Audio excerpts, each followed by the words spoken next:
Ciência no rádio. Fenômenos no ar. MEC-AM em parceria com o Observatório Nacional. É possível fazer experimentos em laboratório que simulem as condições próximas das que observamos no espaço? Quer dizer, simular aqui o que acontece lá, né, lá no espaço. Vamos conversar agora com o Vinícius Bordalo, analista de Ciência e Tecnologia do Observatório Nacional. Vinícius, muito obrigado pela gentileza e bom dia. Olá, Marco Aurélio. Bom dia. Bom dia a vocês, ouvintes.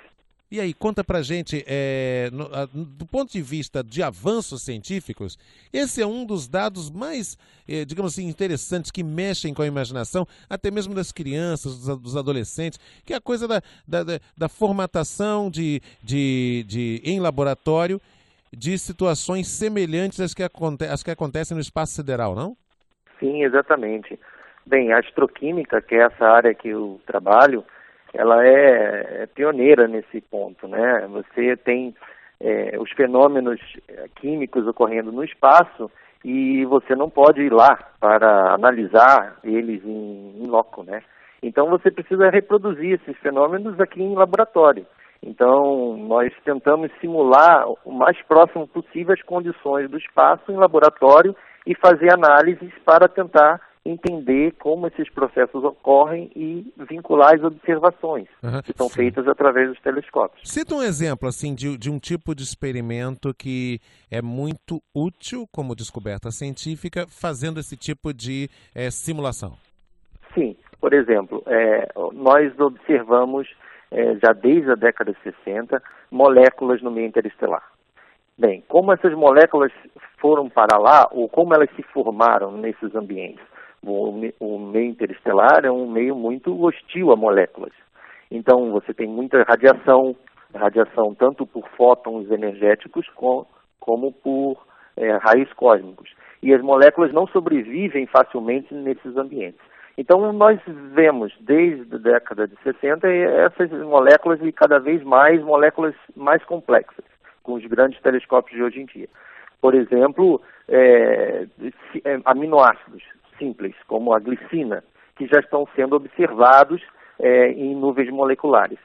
Bem, como a pergunta que a astroquímica pretende responder é como a glicina se formou nesses ambientes. Então, nós, por exemplo, fazemos experimentos em laboratório, em câmeras de vácuo, utilizamos fontes de ionização, como fótons de ultravioleta ou raio-x, e bombardeamos certas amostras, como, por exemplo, gelos, formado por moléculas simples. E vemos que, no processo, formamos pequenas moléculas e aminoácidos. Ou seja, então, são os fenômenos químicos que vão acontecendo deste tipo de experimento. Exatamente. E aí podemos ter uma ideia de como esses fenômenos estão ocorrendo em ambientes do espaço. Certo.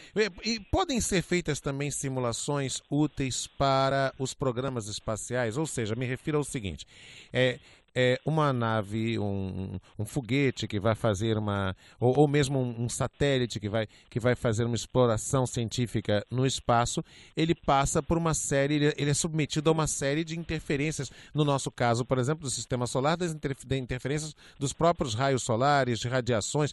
É possível nessas simulações testar materiais que, digamos assim, entre aspas, sobreviveriam a situações reais? Exatamente.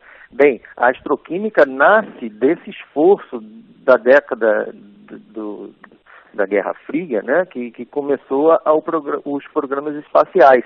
Saber como os materiais que nós conhecemos em Terra sobrevivem ou resistem à radiação do espaço, do nosso sistema solar, por exemplo, com o vento solar. E essa é uma área muito ativa da física do estado sólido e que tem por objetivo entender a resistência dos materiais a processos de radiação intensa. Então, a astroquímica nasce, então, desse esforço das ciências de materiais, que pode dizer a química inorgânica, para uma química orgânica que já tem a pretensão de entender como as moléculas pré-bióticas se formaram no espaço ou resistem a condições do espaço. Vamos falar um pouquinho, professor, sobre algumas dessas descobertas também nesse tipo de teste de resistência. Se você tiver alguma história curiosa para contar sobre descobertas que a NASA fez em experimentos desse tipo, ou mesmo que cientistas brasileiros fizeram, por exemplo, alguns materiais que são altamente resistentes aqui na Terra, mas que não são recomendados para uso em experiências em satélites que ficam permanentemente em órbita em torno do nosso planeta, seria interessante contar aqui. Sim, eu não trabalhei diretamente com esse tipo de material, mas eu entendo, e por alguma leitura eu sei que, por exemplo, os painéis solares, que são painéis para acumular energia e carregar as baterias dos satélites, eles têm que ser feitos com um material resistente ao vento solar e às condições do espaço. Eu não tenho precisão da liga que é usada, mas, sem dúvida, esses materiais não são os que nós usamos em nossas casas, por exemplo, em painéis solares aqui que podemos usar na Terra. Eles têm que ter uma resistência à radiação muito mais intensa.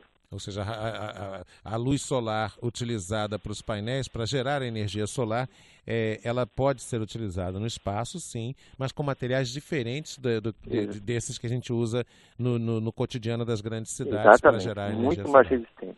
Certo. E nas pessoas? Ou seja, é possível, através das experiências de astroquímica, através dessas simulações, saber, né, nesses testes, que tipo de roupa ou que tipo de medicamento, que tipo de alimento seriam menos ou mais adequados para experiências de exploração no espaço, ou seja, que elementos químicos, ao sofrer interferências das energias, dos raios solares e outras interferências do espaço, poderiam fazer mal às pessoas?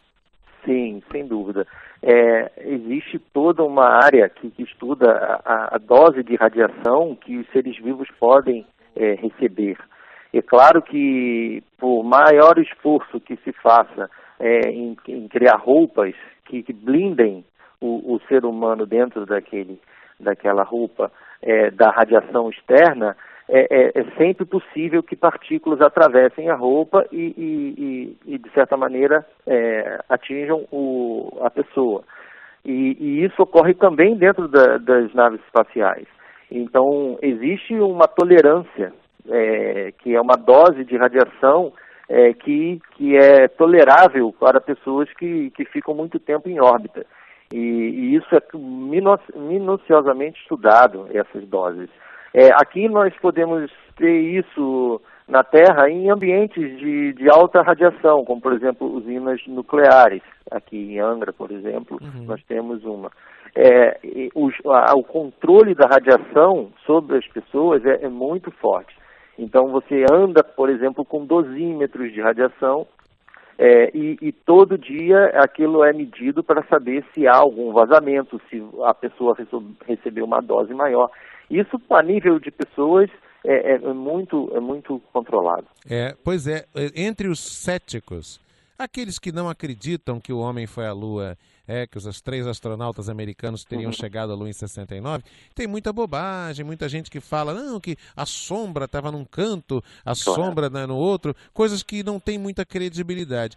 Porém, eu conheço físicos e cientistas mais sérios que dizem que se alguém tem que duvidar da viagem de 69 dos astronautas, não é pela sombra da bandeira dos Estados Unidos, não é nada disso. Tem que duvidar pela quantidade de radiação, de raios solares a qual os astronautas teriam estado expostos.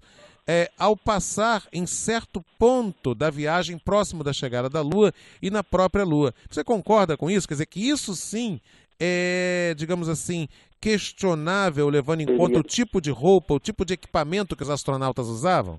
O mais grave.